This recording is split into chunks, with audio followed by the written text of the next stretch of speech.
Primitive Life, a novel by Louise Richardson. Chapter 10, New Beginnings, Part 2. Gray Mama. In the ancient Great Rift Valley, back near the charred tree stumps that had once been the twin towering baobabs, Gray Mama was impressed by how both Pushy and Noble had turned things around. The entire troop had tired of the meaningless conflict at the divergence of the two rivers. Each tried to woo the support of the community, Pushy mostly appealing to the older females, and Noble to the callow youth. In the end, Noble prevailed. Gray Mama thought it was a long shot for a female to lead the tribe, but she had hoped for it. Noble was not so bad an alpha male. The walking chimps liked him. They followed him willingly, out of affection, not out of fear or hatred of strangers. Of course, Dull had set the leadership bar very low. Elder, the elder candidate for AM, was befuddled that this upstart kid passed him by in the affections of the troop. And that silly female pale one who followed Elder around making nasty grunting noises and slinging mud at Noble was no help at all. She was noisy. The males found her sexy, and she was incredibly fertile, but she was certainly no Pushy. The drought was on now, and times were bad.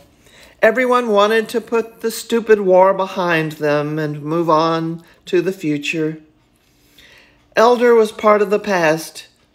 Noble and his trusty older beta male Biting, who Gray Mama thought of as Biting because he had put himself forth as a candidate for Alpha so many times, she thought of him as biding his time each year until he thought he could run again, had their work cut out for them.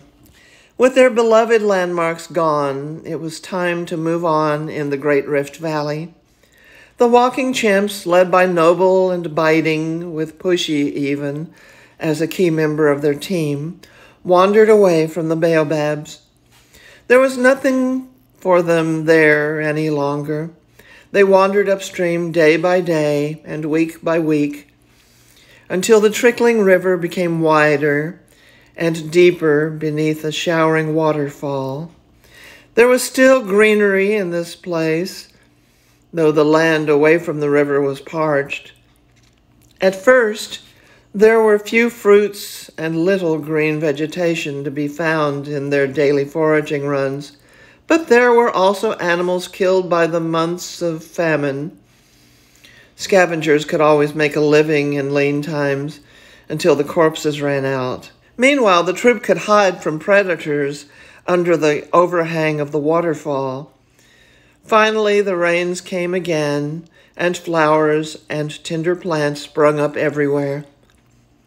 Strange antelopes of all sizes, wading birds, baboons, all manner of creatures appeared to drink the water and graze on the grasses.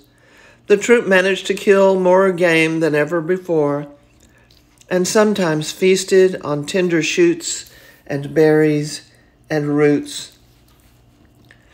Once, during a thunderstorm, the new tribe of the Showering Waterfall got a real treat. Lightning struck a buffalo, which was peacefully drinking from the river, and shot through its hide to ignite a huge log, which the late beast then fell upon. The log and the buffalo kept burning through the night. Everyone in the tribe gathered around the fire for warmth. They felt safer from hyenas and lions in the glow of the flames, and the overhang could be damp and cold sometimes. Gray Mama was the one who first braved approaching the carcass. The others seemed to think the buffalo was ruined, but it did smell good. She scooped out a handful of flesh around the lightning wound and tasted it. It was miraculous.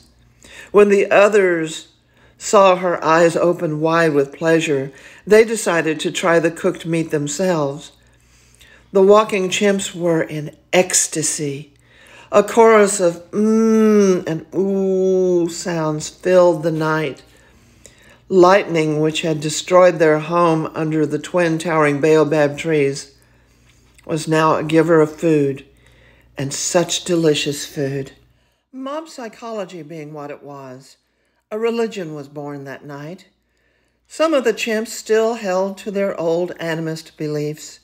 Some, like Grey Mama, found no attraction to the supernatural. But many came to see gods, mighty and invisible walking chimps, dwelling in the elements of nature.